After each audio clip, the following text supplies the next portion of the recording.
भगवान की कथा जीवन की सारी व्यथा को दूर करता है। गोस्वामी जी ने बड़ा सुंदर भाव दिया है श्री रामचरितमानस में।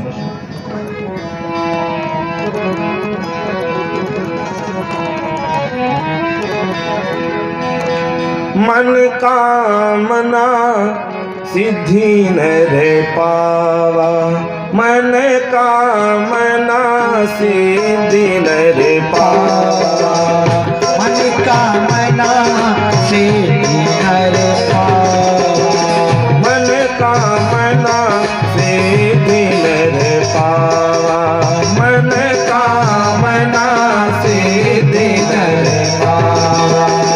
जो यह चरित कपटी तज गावा, जो यह चरित कपटी तज गावा, मन कामना सिद्धि न रे पावा।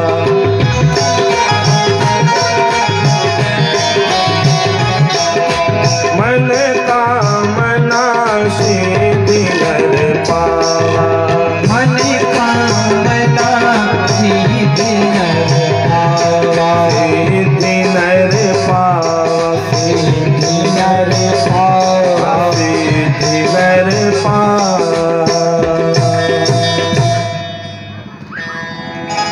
सारी मनोकामनाएं पूर्ण हो जाती है।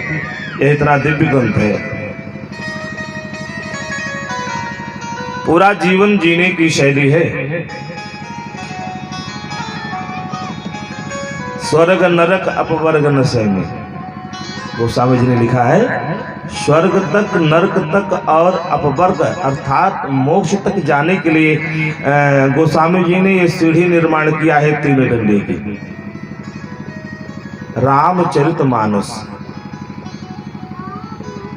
कि तीसरे पे पिया जी विराजमान है, 2 डंडे पे केवल चढ़ना है। वही 2 डंडा संभाल लो, फिर 2 डंडे पे चढ़ जाओ चरित्र और मानस पे। चरित्र सुंदर बना लो, मानस स्वच्छ कर लो, पवित्र कर लो, मन में मलिनता न हो, चरित्र स्वच्छ हो, पवित्र हो, बढ़िया चरित्रवान हो। तो राम जी की तो कृपा है। ये राम जी तो कब कहाँ मना कर रहे। राम जी तो कह ही रहे कि भैया जो तू आवे 1 पग मैं आऊं पग 60, जो तू कर रो काट सो तो मैं लोहे की धार। परमात्मा का यह प्रण है। मुझे जो जैसा भेजता है मैं तो उसको उसी प्रकार से भेजता हूँ। बात यह है कि आपको भजने की बात आप कैसे भेजते हैं प्रभु को। भगवान शंकर कथा सुन करके आए, माता सती कथा नहीं सुनी, जिसके परिणाम स्वरूप ब्रह्मवश माता श्री जानकी का वेश बना करके परीक्षा लेने का निर्णय लिया। अंततः नहीं मानी, गई कैलाश पे, वहां से भी पिता के यहाँ गई। दैववश भावी वसन ज्ञान उर आवा, और जब गई वहां अपने पिता के यज्ञ योगानल में अपने शरीर को दग्ध कर लिया। लेकिन अंतिम इच्छा यही थी, सती मरत हरिशन बर मांगा। 1 जन्म नहीं, जन्म जन्म शिव पद अनुरागा। भगवान शिव के अलावा मुझे और कोई दूसरा न मिले। यद्यपि देखा जाए माता सती का कोई खास अपराध केवल रूप ही तो बनाया था ना, लेकिन भगवान शंकर ने विचार किया कि मिटे भगत पथ हो ही अनीति, क्योंकि मैं ही पथ प्रदर्शक हूं। पथ भ्रष्टक यदि मैं बन जाऊंगा तो संसार के कलयुगी प्राणी जो है, जो जीव है, वास्तव में इनका स्वभाव है कल केवल मल मूल मलिना पाप पयोनिधि जन्मिन मिन। जैसे जल के बिना मछली जीवित नहीं रहती, वैसी एक कलयुगी प्राणी पाप कर्म किए बिना नहीं रह सकता। स्वभाव है ये, इसकी प्रकृति है। बिना पाप कर्म किए कुछ आगे नहीं बढ़ सकता। जैसे मछली के बिना जीवित नहीं रहती, वैसे ये भी। तो ऐसे के लिए कहते हैं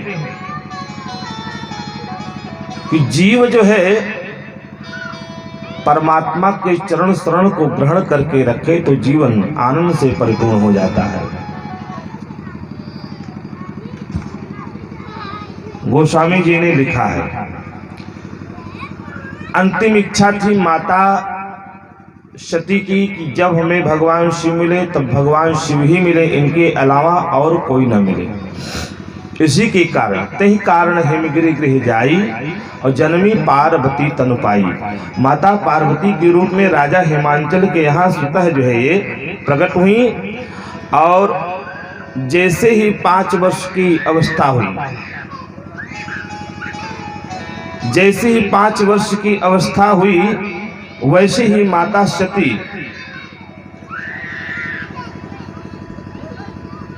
के रूप में वह ज्ञान न हुआ माता पार्वती को, लेकिन अब इस जन्म में जो है भगवान शिव के प्रति अत्यधिक स्नेह रख करके, अत्यधिक प्रेम रख करके अब अपनी सारी भूल को सुधारती हुई भगवान शिव को पति रूप में प्राप्त करने के लिए बड़ा ही उग्र तप करने की तैयारी करती है। जब ते उमा शैल गृह जाई, सकल लोक सुख संपत्ति छाई। राजा हिमांचल का जीवन जो रूखा सूखा था वो हरा भरा हो गया। साथ साथ जैसे नारद जी को पता लगा कि माता जी का अवतार हो चुका है, अरे नारद समा चार तब पाए, कौ तू कहीं गिर गे है सिधाए। नारद समा चार तब पाए,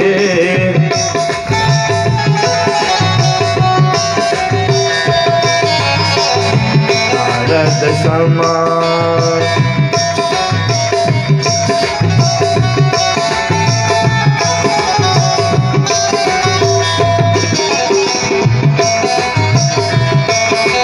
और राजा हिमांचल के यहाँ पहुंचने के बाद राजा हिमांचल ने बढ़िया स्वागत किया,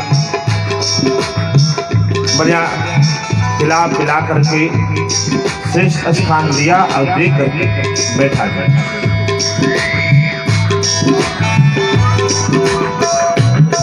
और जब बैठ गए तो बैठने के बाद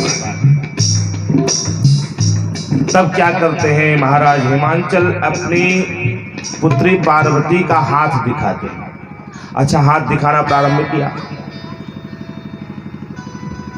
कहते हैं आपकी पुत्री ऐसी है, हुई है पूज्य सकल जग माही, पूरे संसार में पूजायमान होगी।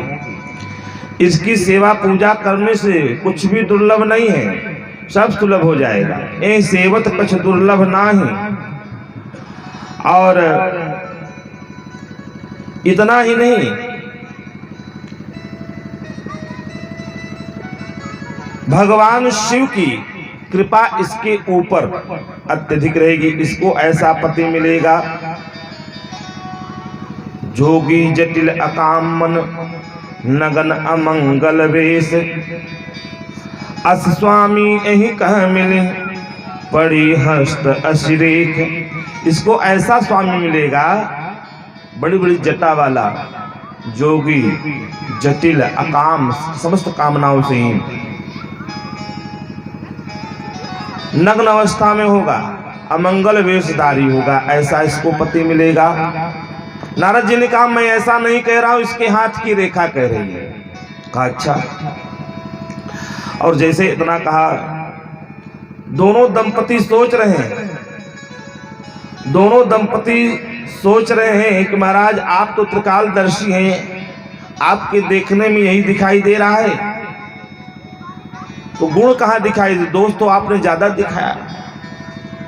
कहते हैं ज्योतिषियों का यह काम होता है कि बढ़िया बढ़िया बात पहले बता देंगे, जब ग्रह की कुदृष्टि की बात आएगी, धीरे से उसको बताएंगे और कहेंगे चिंता न कीजिए, ये फला ग्रह गड़बड़ है, इसके लिए पूजा करवा दीजिए, ये पाठ करवा दीजिए, इससे कल्याण हो जाएगा, शमन हो जाएगा दोष।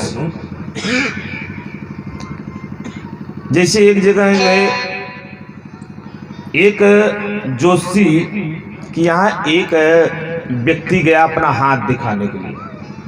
18 वर्ष की आयु थी। 18 वर्ष की आयु में वो गया, हाथ जब दिखाया तो कहा बेटा तेरी आयु तो 18 वर्ष की है। कहा 18 वर्ष की है महाराज, तब फिर आगे कैसे क्या होगा, अभी तो मेरी गृहस्थी कच्ची, मेरा जीवन बहुत थोड़ा है, अभी तो मैं संसार का सुख ठीक ढंग से उपभोग भी नहीं कर पाया हूँ। कहा तब इसके लिए क्या करना है। कहा महाराज कोई उपाय बतलाओ। ज्योतिषाचार्य जी ने कहा कि चिंता न करो, आपके लिए व्यवस्था यह है, मैं उपाय बतला दूंगा समय आने के बाद। कहा अच्छा ठीक है। संयोग से ऐसी स्थिति आई, वह व्यक्ति जो है ज्योतिषाचार्य जी से मिलने का उसे अवसर भी नहीं मिला। उसे जब अवसर नहीं मिला कि यमदूत आए इसको लेकर के गए, और जब यमदूत इसको लेकर के गए, पता लगा वहां जब यमराज के यहाँ इसको रखा गया तो यमराज जो चित्रगुप्त थे, जो लेखा जोखा करते हैं, ये चले गए थे अपनी फुलवाड़ी में बागवानी में घूमने के लिए। अब पता लगा यहाँ ऑफिस में अकेले, तो दूतों ने कहा बैठो, हम साहब को बुला कर ले आते हैं। वो गए साहब को बुलाने के लिए, तब तक पता लगा चित्रगुप्त का पेन और वही मतलब वो रजिस्टर रखा गया था लेखा जोखा वाला। इसने सोचा नीचे तो काला स्याह सफेद तो करते ही थे, स्याह सफेद तो करते ही थे, यहाँ भी देखे क्या है काम हो सकता है। तुरंत क्या किया, चित्रगुप्त की पेन उठा करके रजिस्टर खोल करके देखा, इसका नाम मिला। जहां 18 वर्ष लिखा था, 18 के बीच में एक शून्य रख दिया। अब कहते हैं शून्य से लेख का पता नहीं चलता है, कुछ शून्य चाहे छोटा हो चाहे बड़ा हो, उससे किसी की राइटिंग पकड़ी नहीं जाती है। भाई मैंने इसे बनाया है, शून्य तो शून्य। अब उसने लिख दिया, अब कितना हो गया, 108 हो गया। जहां 18 वर्ष की आयु थी, 1 और 8 के बीच में शून्य रख दिया, 108 वर्ष की आयु हो गई। जाके चुपके से बैठ गया। चित्रगुप्त जी आए, रजिस्टर खोल करके देखा तो इसमें 18 की जगह 108 वर्ष। कहा ये बताओ, मैंने 18 वर्ष वाले आयु वाले को मैंने लाने के लिए कहा था, अरे तुम तो लेके चले आए हो 108 वर्ष की आयु इसकी है, ले जाओ इसे। और तुरंत धक्का मारा। और इधर नीचे जो है जब वो मर गया, दरअसल वो किसी सेठ का लड़का था, और जब मर गया अकेला लड़का, घर में जो है खलबली मच गई। बताइए, कुल का दीपक बुझ गया। लाश को बांधी जा रही थी, इतने में जब चित्रगुप्त के दूतों ने धक्का दिया तो प्राणवायु उस शरीर में जब प्रवेश की, शरीर तड़फड़ाने लगी। तुरंत जैसे लोहार, पहले लोग कहते भैया लोहार ले लेते थे लोग, और आने के बाद बताते थे कि अरे वहाँ पे बड़ा दंड मिला, बड़े बड़े यमदूत, बड़े बड़े दांत, ऐसा ऐसा त्रिशूल लेकर के हमको ऐसा चुभा रहे थे, वैसा डरा रहे थे, वैसे कहाँ कहाँ घसीट रहे थे, खूब मार रहे थे। यहाँ तक कहते देखो मेरे शरीर में दाग पड़ा हुआ है, शरीर का दाग भी दिखाते। तो उसने कहा पहले रोना धोना बंद करो, छोड़ो पहले।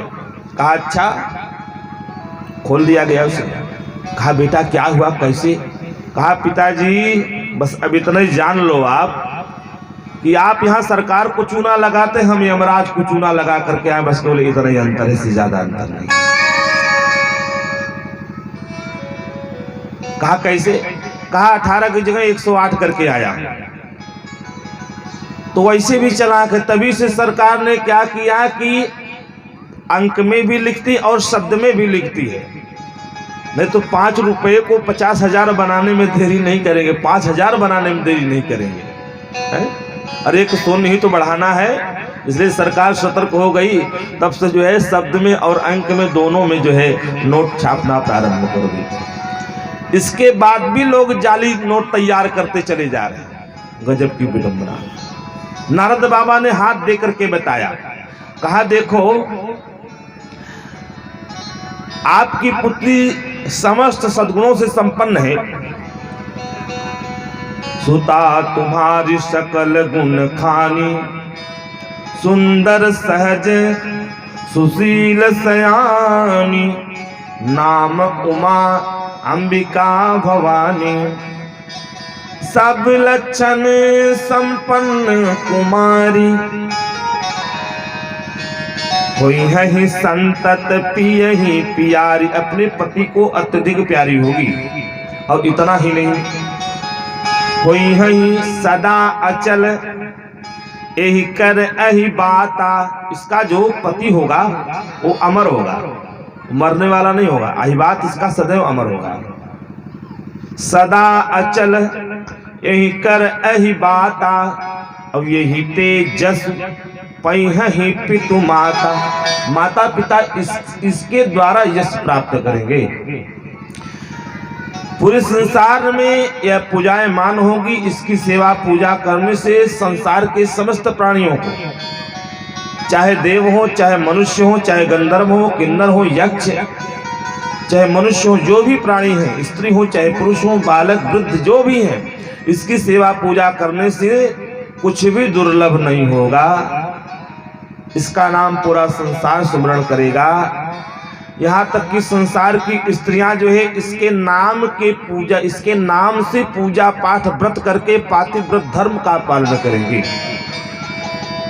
हे शैलराज, आपकी पुत्री समस्त गुणों की भंडार है, लेकिन सुनहु जे अब अवगुण दुई चारी। 2-4 अवगुण बता दिया। कहा इसका जो पति होगा अगुण अमान मातु पितु हीना, माता पिता नहीं होंगे इसके पति। उदासीन सब संशय छीना। मुनि की ये बात सुन करके दोनों दंपति विचार करने, दुख दंपति उमा हर्षाली। राजा हिमांचल और महारानी मैना तो दुखी हुई, मेरी बिटिया के भाग्य में ऐसा पति, फूल जैसी पुत्री मेरी, और इसके भाग्य में ऐसा पागल बर, ये तो समझ के बाहर है। कहा अच्छा, लेकिन इस भेद को नारद जी भी नहीं जान पाए कि माता सुनी, माता पार्वती सुन करके प्रसन्न हो जाती है। और इसके बाद सारे लोग विचार कर रहे हैं। सारी शक्तियों के बीच में माता पार्वती का भाव एक अलग ही है, प्रसन्न मुद्रा में है। लेकिन इधर कह रहे हैं, राजा हिमांचल ने कहा देखो, मृषान हो ही देव ऋषिवाणी, सोचे सम दंपति सखी सयानी। लेकिन माता पार्वती के मन में हरि उपजहु शिव पद कमल सनेहु, उपजहु शिव उपजहु शिव पद कमल सनेहु, उपजहु शिव पद कमल सनेहु।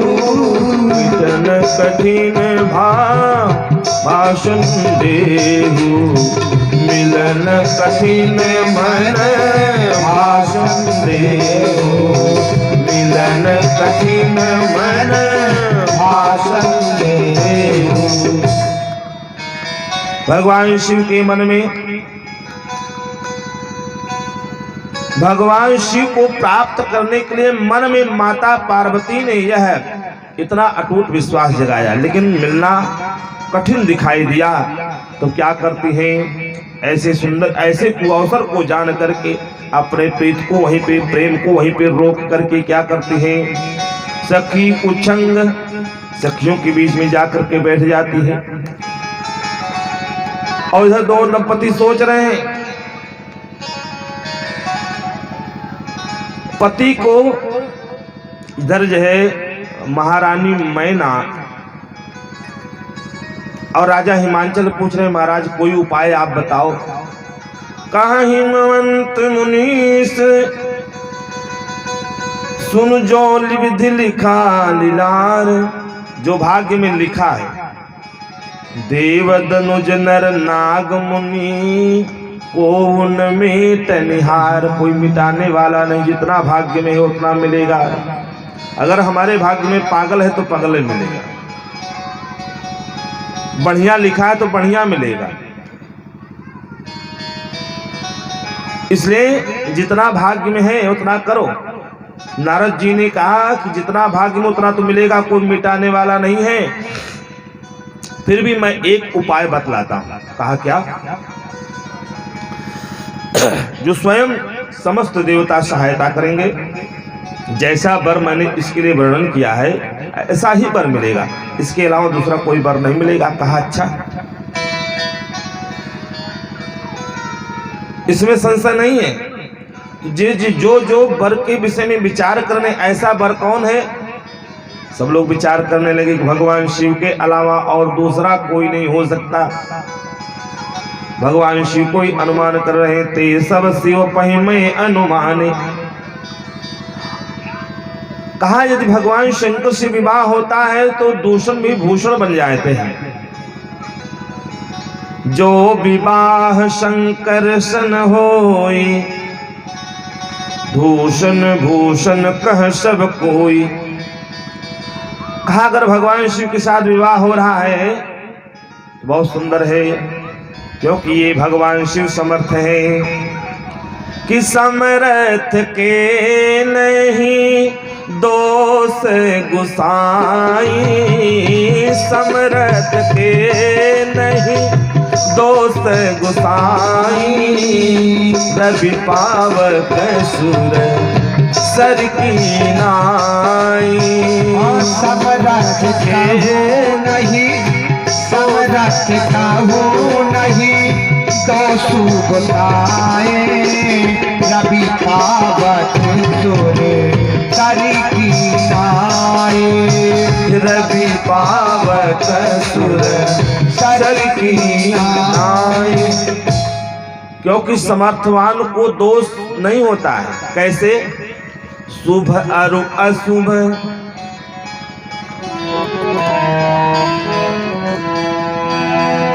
शुभ और अशुभ सलिले सब बहाई।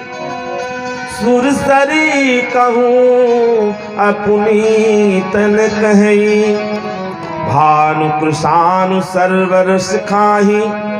तिन्ह कह मंड कहत को नाही। भगवान सूर्य की किरण कहाँ नहीं पड़ती है?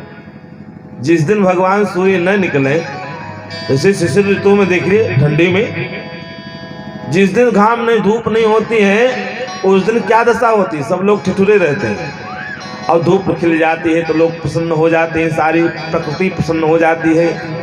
भानु सूर्य, कृषानु अग्नि, अग्नि पे भोजन भी बनाया जाता है और उसी से जो है चिता भी जलाई जाती है।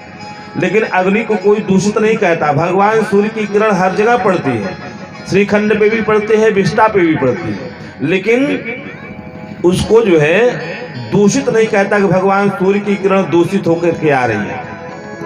भानु कृषानु सर्वरस खाही, लेकिन तिन कह मंद कहत को नाही। अच्छा, सुरसरी गंगा जी हैं। शुभ अरु अशुभ सलिल सब बहई। अच्छी बात यह है गंगा जी में, चाहे गंदा जल हो चाहे अच्छा जल हो, सब प्रवाहित होता है। शुभ अरु अशुभ सलिल सब बहई, सुरसरी कहूँ अपनी तन कही। गंगा जी में अच्छा बुरा जल सब जाता, लेकिन गंगा जी तो गंगा जी हैं। गंगा जी का जल सदैव अमृत होता है, चाहे जितने वर्ष रखो उसमें कीड़े नहीं पड़ते हैं। अन्य नदियों में देख लीजिए तो कुछ कमियां, लेकिन गंगा जी में नहीं, बिल्कुल शुद्ध, वह अमृत है।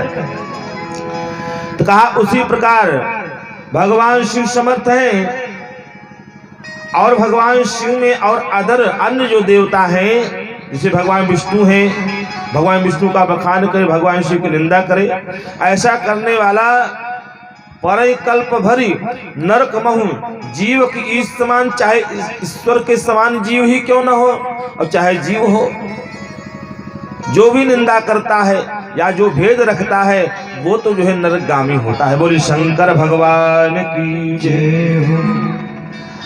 अरे यहाँ तक कि गंगा जल में सुरसर जलकृत बारुन जाना।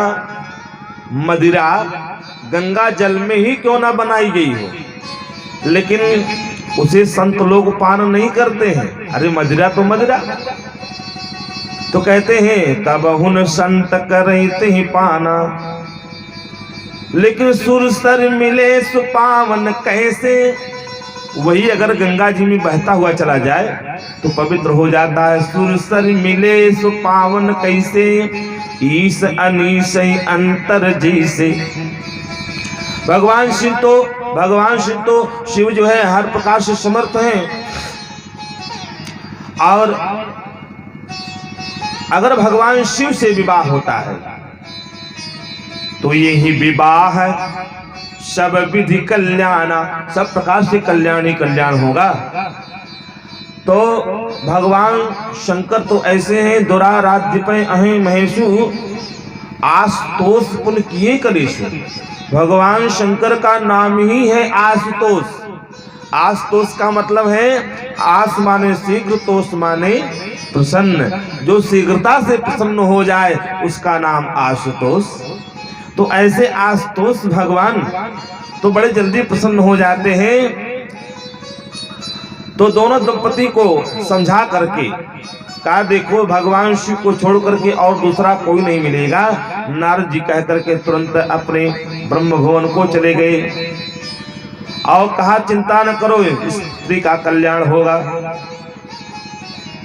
इधर जो है पति को एकांत में पाकर के महारानी मैना कहने लगे, पति एकांत पाई कह मैना, नाथन में समूझे मुनि बैना। पति एकांत पाई कह मैना, पाई कह मैना, नाथन में समूझे मुनि बैना। नाथन में समूझे मुनि बैना। और महारानी मैना कहती है कि पतिदेव मेरी एक बात ध्यान से कान खोल करके सुन लो। अच्छा, जो घर बर फूल, कितनी बढ़िया बात कह दी। पहले कहा घर, फिर बर बताया, फिर कुल बताया। तो घर बर कुल ओहे अनूपा, तो घर बर कुल ओहे अनूपा। करिय विवाह सुता अनुरूपा, करिय विवाह सुता अनुरूपा, करिय विवाह सुता अनुरूपा। पहले घर देख लीजिएगा, बर देख लीजिएगा, कुल देख करके तब विवाह करना। पहले लोग दिखवारी करने जाते थे ना पुराने जमाने में, तो नाई और पंडित पहले भेजा जाते और वहां जाने के बाद नर्दवा चेक करते थे जहां से नाला बहता था कि देखें इनके घर में कुछ है कि नहीं है।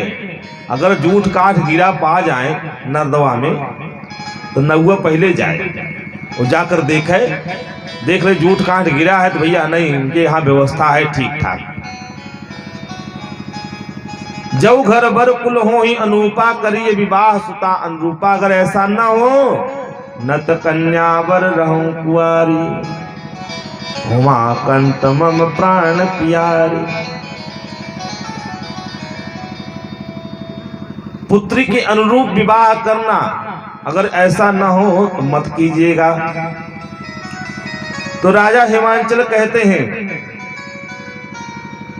कहा अगर राजा हिमांचल से महारानी मैना ने कहा यदि पुत्री की योग्य वर नहीं मिलेगा तो आपको लोग धिक्कारेंगे, गिर जड़ सहज कहीं सब लोग। मेरी बात मानो आप हे पतिदेव, सोई विचार कर करे हूँ विवाहु, जहिनो बहोर होई उरदाहु। जैसे इतना कहा ऐसा कहकर के चरणों में गिर गई और चरण पकड़ ली। तब राजा हिमांचल ने क्या किया, कहा देखो देवी,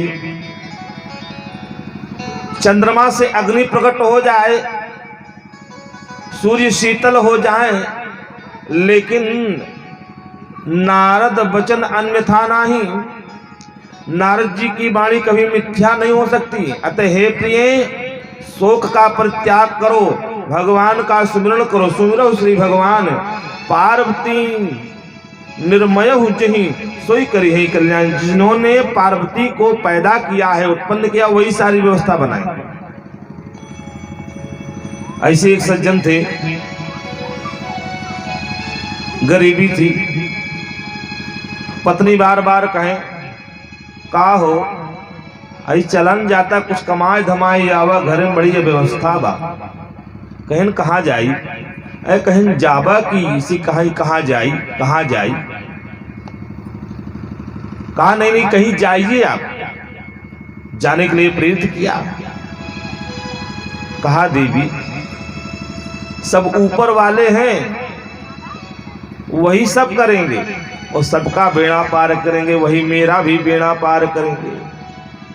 और संयोग से उस दिन जो है, इसे आपके गांव में कथा चल रही, इसे गांव में कथा चल रही थी। पत्नी ने कहा कम से कम जाकर कथा ही सुनिए आओ, कल्याण हो जाए, भगवान की कृपा हो जाए।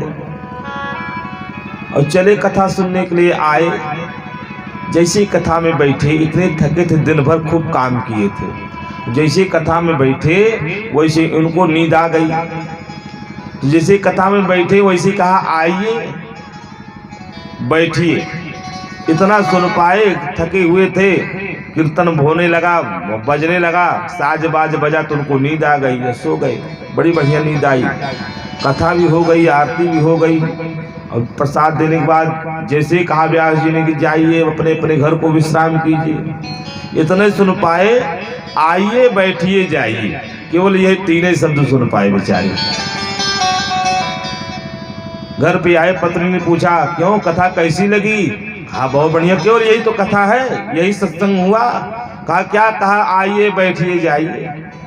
कहा अच्छा यही सत्संग? कहा हाँ यही हमने सुना, अब हमको जाना नहीं, यही हमको केवल करना है। और रात दिन बेचारे लग गए, आइए बैठिए जाइए, उठे तो आइए बैठिए जाइए, जाए तो उठे बैठे, मतलब हर समय आइए बैठिए जाइए, उठना बैठना, खाना पीना, सोना जगना, हर समय। और जग करके रात्रि का समय कुछ चोर आए, 3 चोर आ करके सेंध फोड़ उनके घर में। पहले कच्चा मकान था, सेंध फोड़ करके अब ये घुसा, और जैसे घुसा ऊपर गया, बड़ेरी के ऊपर बैठा। पहले धन हुआ करते थे ना, धन्य के ऊपर बैठा। जैसे ही कहा, देखा इन्होंने, इन्हें एक बार इनकी श्वास जब लंबी से ले, कहा आइए, तो सुना भैया लग रहा है देख रहा है का आए, तो धीरे से सबकी आकर के बैठ गया। तब तक कहा इन्होंने बैठिए, लग रहा है कि पक्का देख लिया है, अब पकड़े जाएंगे तो मारे जाएंगे। और तुरंत वहां से खिसकने लगा तो कहा जाइए। जैसे कहा आइए, आ गया, बैठा तो बैठिए, और जब जाने लगा तो इन्होंने कहा जाइए। चोर लोगों ने सोच लिया कि अब लग रहा है कि इसने देख लिया है, सब बंडा सराद हो जाएगा, इसलिए जल्दी आओ, इसको पकड़ो, इसको कुछ दे लेकर के अपना काम बचो। अब वो तीनों चोर आए भैया, कहा देखो हम सब जान, तुमने मुझे देख लिया है, अब हम तुम्हें बताओ इसके लिए मुंह बंद करने के लिए तुम क्या लोगे? कहा भैया हम कहाँ देखे हैं। कहा नहीं देखे तो अब तो देख लिए, नहीं देखे थे अब तो देख लिए, अब बताओ।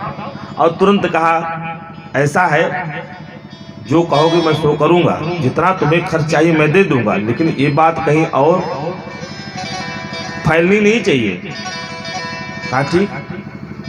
तो कहा पार करने वाले ऊपर है, कहा जितना भाग्य में है उतना मिलेगा। पार्वती जी निर्मय सो करी है कल्याण, पार्वती को जिन्होंने उत्पन्न किया वही इनका कल्याण करेंगे। इसलिए हे प्रिय प्रिया सोच परिहरहु, सबो सुमिरहु श्री भगवान, भगवान का सुमिरन करो। हाँ, यदि तुम्हें अत्यधिक अपनी पुत्री पर स्नेह है तो जाकर के ऐसी शिक्षा दो जो यत्न करे जिससे दूसरा दुख मिट जाए। और नारद जी के वचन को सगर्व के साथ उसको जो है धारण करें और भगवान शिव को प्राप्त करने के लिए तप करें। अस विचार तुम तजहु असंका, सबय भांति शंकर अकलंका। भगवान शंकर निष्कलंक हैं। अरे वो तो ऐसे कर्पूर गौरम करुणावतारम संसार सारम भुजगेंद्र हारम सदा वसंतम हृदयारविंदे भवम भवानी सहितम नमामि। वो तो कर्पूर गौरम करुणावतारम है, करुणा के अवतार है भगवान शंकर। उनके विषय में क्या तुम इधर उधर की बातें सोच रही हो? और तुरंत जब मना किया तब जो है माता पार्वती को लेकर के 12 बार लेते उर लाई, 12 बार लेते उर लाए। गद गद कंठ कछु कही जाए, 12 बार लेते उर लाए। गद बार लेती उर लाई, गद गद कंठ कछु कही जाए। बार लेती उर लाई। और माता कुछ कहना चाहती हैं, क्योंकि माता पार्वती तो जगत की माता है। माता मैना के लिए बड़ी ही सुखद, बड़ी ही मीठी वाणी को प्रयोग करते हुए कह दिया, अरे मां सुन